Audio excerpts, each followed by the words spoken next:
Hello and welcome back to another update where I cover the latest developments throughout the front line in the Russo-Ukrainian war. It is your host Kupiansk, and in this one there are a lot of developments across the front line.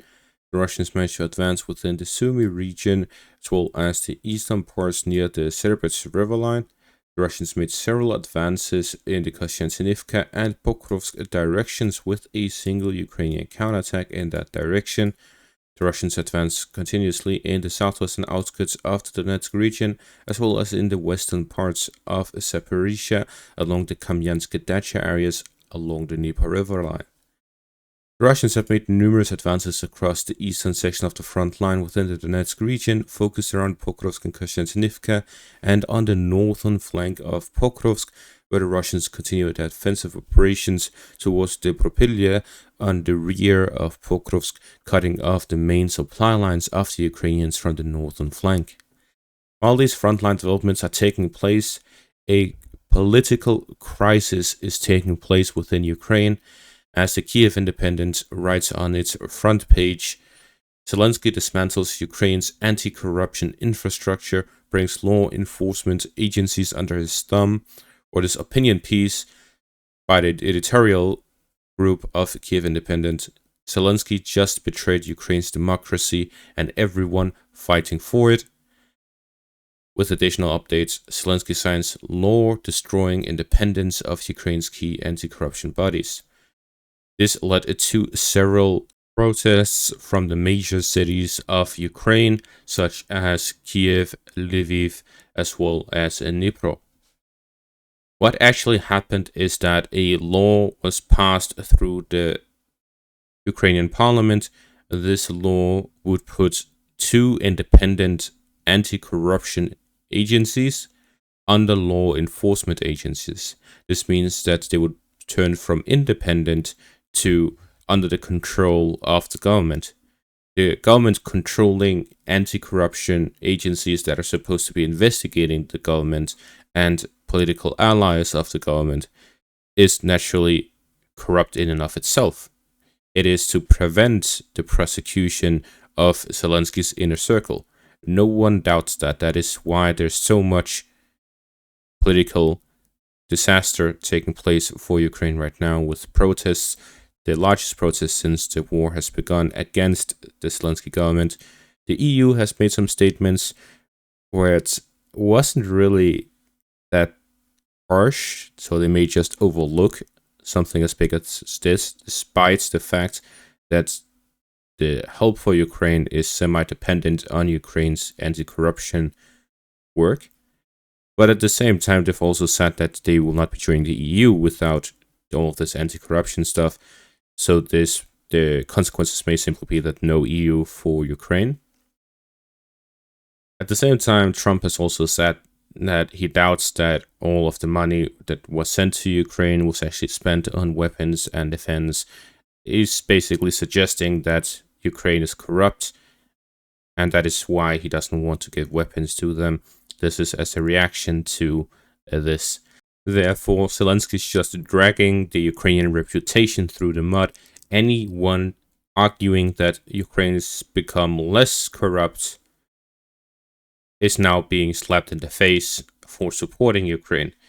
Because what this shows is that anyone who is speaking for Ukraine being less corrupt or fighting corruption is just being disproven by Zelensky himself. So this is a major political issue in Ukraine right now. I doubt it will escalate into anything that big. However, it will have consequences in terms of aid to Ukraine from Western nations and the reputation of Zelensky, which will also hit the morale of the Ukrainians fighting for the country, because, as was stated by the Kiev Independent, just betrayed everyone fighting for it. And that is exactly the whole justification for this war against Russia. The war isn't just Russia versus Ukraine for Ukraine. It is whether Ukraine will be a part of Russia or a part of the West, a part of the EU, part of NATO.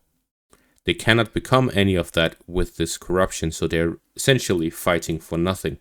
As for the frontline developments, we see Starting out in the southern section of the front line, the Russians advance along the Dacha area here northwest of Kupiansk. The Russians are slowly advancing into the town of Plavny, gaining full control over the Dacha area and slowly advancing along the main highway. Objective is to gain control of the fortified positions, advance along the settlement itself, and begin the fight over the all apartment complex buildings centered around the southern flank of Stefanirsk, where the next line of defense of the Ukrainians is present here ahead of the city of Zaporizhia. In the southwestern outskirts of the Donetsk region, the Russians managed to advance the northern flank of Voskresenka in the direction of Alexandrovgrad. We see that the Russians are here slowly pushing towards the southwestern outskirts of the Donetsk region to gain control over Alexandrovgrad, and then have the Vovcharev line as the northern flank and the fortified positions as the southern flank, as they continue pushing in between these two lines, these two flanks, to gain control over the settlements and gain control over the defensive line by attacking it from the rear and its weak points. In the direction of Pokrovsk, the Russians have advanced to the southeast of Mirnorad along the main railway area, where they're slowly advancing towards the fortified positions and the city itself. The Russians have been fighting over the southern and eastern flank of Mirnorad for a while. However, the Ukrainians managed to regain control over the Russian foothold within Novoekonomishne and regain control over Mikhailivka, as the Russian presence on the western bank of the river line weakened with their focus on the northern flank instead. The Russians managed to reach the outskirts of Chevorny Liman, not gaining a foothold within the town, but fighting over the outskirts of it. The Russians have also managed to secure the supply line here to the west of Rivka for offensive operations towards Setishok and Sukhetske. The Russians managed to gain control over the fortified positions here west of Boykivka over the past 24 hours. This led to these 24 hours allowing the Russians gain a foothold within the southern outskirts of Nukhanorivka, gaining control over the roads leading into it from the southern and eastern directions. The Russians also started fighting over Mayak without gaining a foothold within the town. Fighting takes place on the outskirts. The Russians also managed to advance the northern flank of Novotorets, reaching the outskirts of Volodymyrivka. This means the Russians are currently fighting over several settlements here in the northern flank of Pokrovsk, fighting over Volodymyrivka, Mayak, Nukhanorivka, Satishok, and Chervony Liman. All of these settlements, the Russians have two objectives. The first one is to push towards the defensive lines and the supply lines of the Ukrainians on the northern flank of Pokrovsk for the operational encirclement of the city. This spans from Rudinske in the south all the way to Dnipropetrovsk in the north. These fighting taking place on the western flank are all towards that. The second objective of the Russians is to advance along the main defensive line connecting Drushkivka to Pokrovsk here to the northeast. The Russians will be looking to advance along the defensive line itself, bypassing the anti-tank ditches and dragoncies on the eastern flank and advancing along the settlements themselves for cover. This allows for infantry to move through the buildings and the houses, the urban areas, and then armored vehicles to carry them from one town to another, providing as much security as possible during the fighting over these defensive positions, gain control over the defensive line, as well as the fortified positions and settlements on the western flank of Kostiantynivka, will create this large bubble from which the Russians can launch offensive operations towards the Sloviansk-Kostiantynivka line, including Drushkivka and Kostiantynivka themselves, and also to develop offensive operations on the second road connecting Kramatorsk to Dobropilya, as the Russians continue advancing in that direction as well.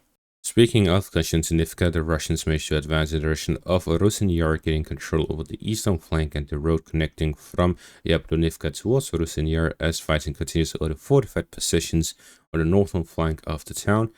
The Russians also managed to gain control over some fortified positions to the north of Yablonivka in the direction of Stepanivka, as the battle starts over the southern flank of the town, as the Russians continue developing offensive operations towards the operational encirclement of the city. The Russians advance to the south of Oleksandro-Kalinove, as well as the western flank, where they are looking to encircle the Ukrainian positions to the south of the settlement along the forest lines, and to advance towards it from the southern flank. With the combined effort from the western and eastern flanks, the Russians are looking to gain full control of it. In the direction of Oleksandrov, the Russians have gained full control over Bilaura and are starting the fighting over the next settlement of Oleksandro-Shiltine. The Russians have several supply lines leading to the frontline positions. However, the Ukrainians still have several fortified positions here to the southwest of Oleksandro-Sheltine. It's likely that the Russians will advance along the railway area towards the southern flank of the town before they start storming it from the east as well, for a combined effort from the southern and eastern flanks. This is generally what has given the Russians most success, advancing from multiple flanks, having additional supply lines to spread out their forces and spread out the fire of the Ukrainian forces at the same time. Further northern direction of the Serbis River line, the Russians made an advance towards the Serbiansky forest area from the western flank of Dibrova. The Russians are slowly advancing in the direction of Torske on a wide front as they're looking to cut off the supply lines of the Ukrainians in the Serbiansky forest area, gain control over Torske, and encircle the grouping of Ukrainian forces in the area, securing the eastern bank of the Serbis River line down towards the Sverska-Donetsk River line will allow the Russians to encircle the Ukrainian grouping in the Serbiansky forest area, significantly weakening the Ukrainian defense of Siversk and Liman, while also improving their own positions for further operations along the Serbianki forest area towards Liman from the eastern flank and Siversk as well. In the northern section of the front line in the Sumy region, the Russians continue offensive operations. There are two advances by the Russians. In the region of Farashina, the Russians gained full control over the town and advanced along the first patch areas here to the east of it. The Russians are developing offensive operations on the western flank of Yunikivka and advancing in the direction of the second defensive line of the Ukrainians in this region. At the same time, the Russians, following their withdrawal from Kindrativka, managed to re-enter the northern parts of the town, flanking the Ukrainian positions. The Russians are here aligning the front line to the border area and preventing the operational encirclement of their forces. The Russians will now be working on regaining control over Kindrativka and securing the western flank to prevent a repeat of the Ukrainian operation that operationally encircled their forces within the town and forced a withdrawal under fire from Ukrainian forces, which is a usual Russian tactic. What we're seeing is that the Russians managed to withdraw, to pull out their wounded, because they were taking too many losses holding the town, and now are working on regaining control of it in a more secure manner, where the fighting itself will be more difficult because the Ukrainians now have the chance to entrench themselves within the town, but they do not have the limited supplies and wounded to take care of, which means they can focus on the fighting itself. With the continuous advances by the Russians in the Sumy region, it shows that the Ukrainians did manage to regain some initiative within the region. However, the Russians are still standing strong within it. What we're seeing is that the Russians continue offensive operations all across the front line from Zaporizhzhia in the south to Sumy in the north. However, the main offensive has not yet started, yet the Russians have significantly strengthened and sped up their offensive operations taking place on the northern flank of Pokrovsk and in the western flank of Kupiansk for the operational encirclement of both cities. And that is going to be all for this update. Thank you all for watching. Make sure to leave a like, subscribe, check out my Patreon and YouTube membership for additional content. Thank you all for watching and have a great day.